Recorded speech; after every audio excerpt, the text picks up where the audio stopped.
In the 2010 population census, it was found that only 19.2% of Chinese residents surveyed spoke dialects frequently at home.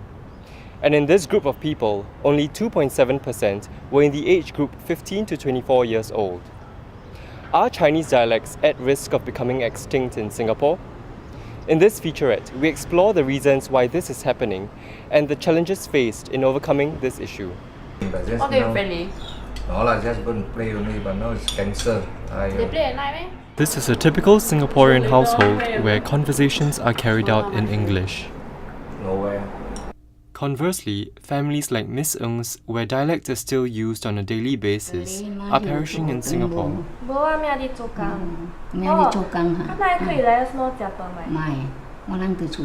Actually, I'm very fortunate because I live with my grandparents since I was young, so I naturally picked up Hokkien by interacting with them. And I think it's a more heartfelt way of communicating with them as well. And it also allows me to learn about my culture, and it's something quite close to my heart. I wish more young people nowadays they can converse in dialect, but I think a lot of them think that it's an uncool thing to do. So it's a pity that a lot of young people nowadays they don't converse in dialects anymore. While the use of dialects connects us with our ancestral roots, its use was not considered pragmatic at a time when Singapore was undergoing rapid modernization in the 1970s. In 1979, the Speak Good Mandarin campaign, launched by then Prime Minister Lee Kuan Yew, encouraged Singaporeans to use more Mandarin and less dialect because it holds more economic value. It is also a common language to unify the Chinese community. Despite the decline in use of dialects over the years, certain groups such as Singapore Hoi Chau Wei Kwan have held activities aimed at bringing members together to preserve this dying culture and to ensure succession in future generations. We speak to these organizations to find out more about their opinions on this trend. Partly because of the government policy, last time we used to have a television, you can listen to the dialect, or radio fusion, you have Cantonese, Hokkien, and Hainanese in telling the story and everything. But lately they only also have coming out again the dialect, but only in the news only. So during our time, we can from morning 7 o'clock until evening or midnight, we can listen to all the opera and everything in dialect.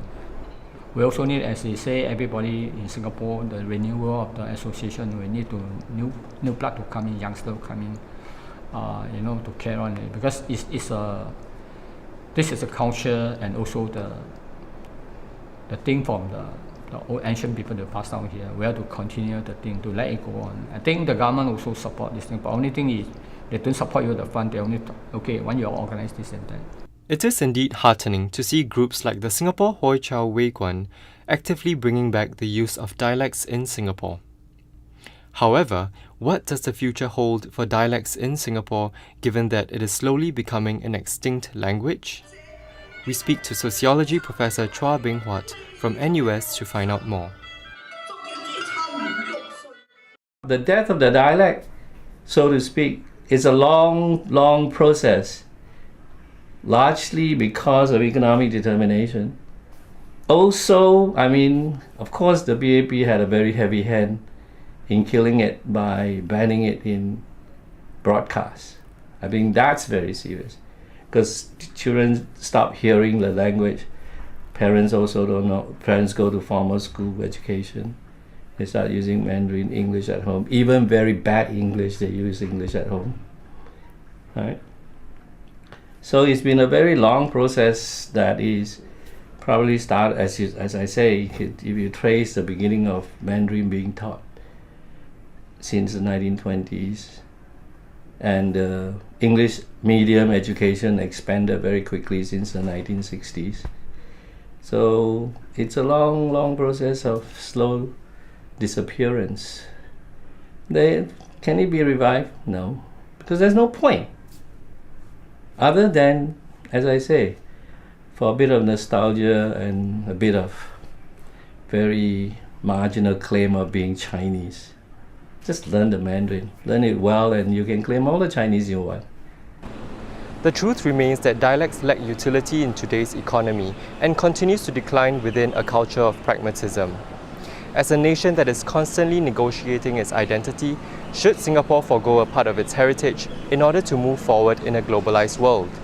Furthermore, most efforts to preserve dialects may not be sustainable in the future, given the uncertainty in succession of clan associations. Will dialects eventually become extinct in Singapore? Only time will tell.